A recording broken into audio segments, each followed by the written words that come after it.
Arman Khan had survived many exhausting nights, but this one felt worse than usual.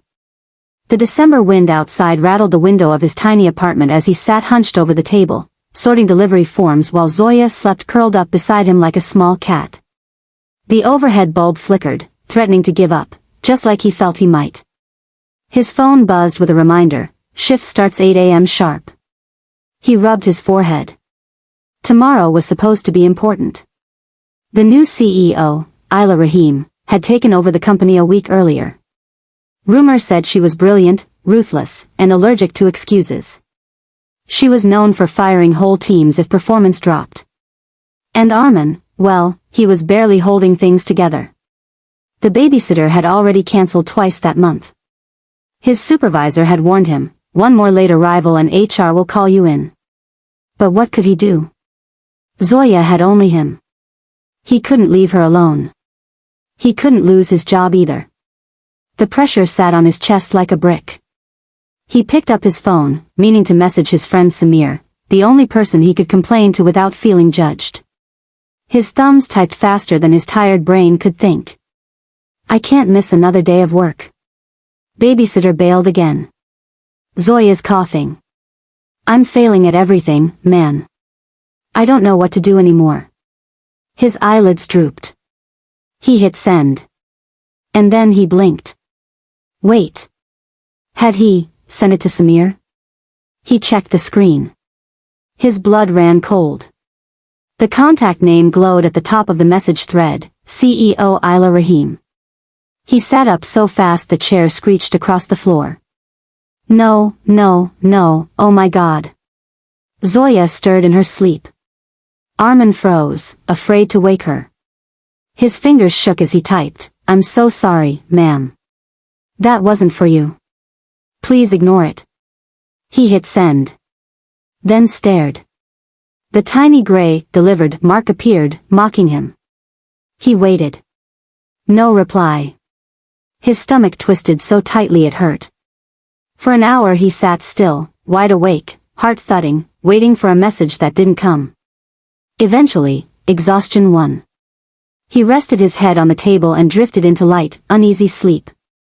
Morning came too fast. Zoya woke up with her usual smile, hugging his arm.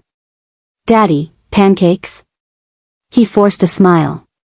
Yes, princess. Quick ones. But inside, fear chewed at him. If the CEO reported him to HR, if she thought he was irresponsible, if she decided he was replaceable. He shook the thought away and focused on helping Zoya button her coat. No matter what happens, we stay together, he whispered, kissing her forehead. The babysitter didn't answer calls. He didn't have a choice, again. He picked Zoya up and rushed to work, muttering prayers under his breath. At the office, he slipped in through the side entrance, hoping his supervisor wouldn't notice. The place buzzed louder than usual, people printing reports, cleaning desks, triple-checking schedules. Everyone wanted to impress the new CEO. Arman hurried toward his cubicle, trying to keep Zoya hidden behind him, but she peeked over his shoulder, fascinated by everything. Daddy, why is everyone running? Because they're scared, he whispered jokingly. Of what? He tapped her nose. Of the new boss. Zoya giggled. But then the room fell unnaturally silent. A sharp rhythm of heels tapped across the floor, firm, confident, and slow. Conversations died mid-sentence. Chairs straightened. Even the printers sounded quieter.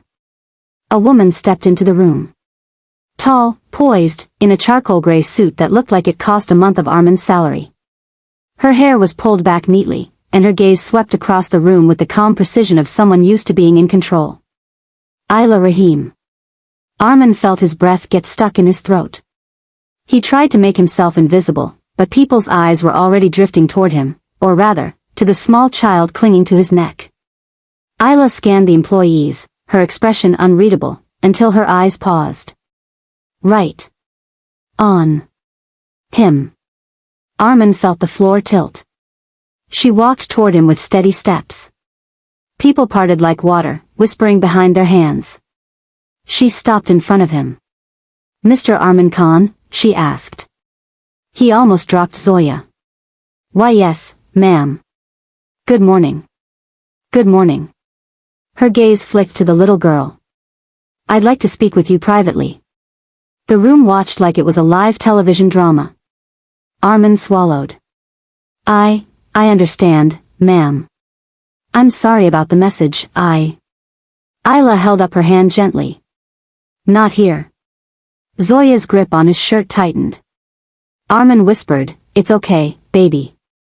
He stepped forward, expecting to follow Isla into the conference room, but instead she bent down. Yes, the CEO herself bent down, until she was eye level with Zoya.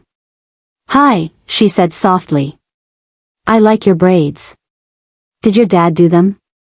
Zoya, normally shy around strangers, whispered, yes. He doesn't know how, but he tries. Isla's lips curved, not a full smile, but something warm enough to shock every adult watching. Well, I'd say he did a good job. Armin blinked. Was this real life? Isla rose. Armin, walk with me.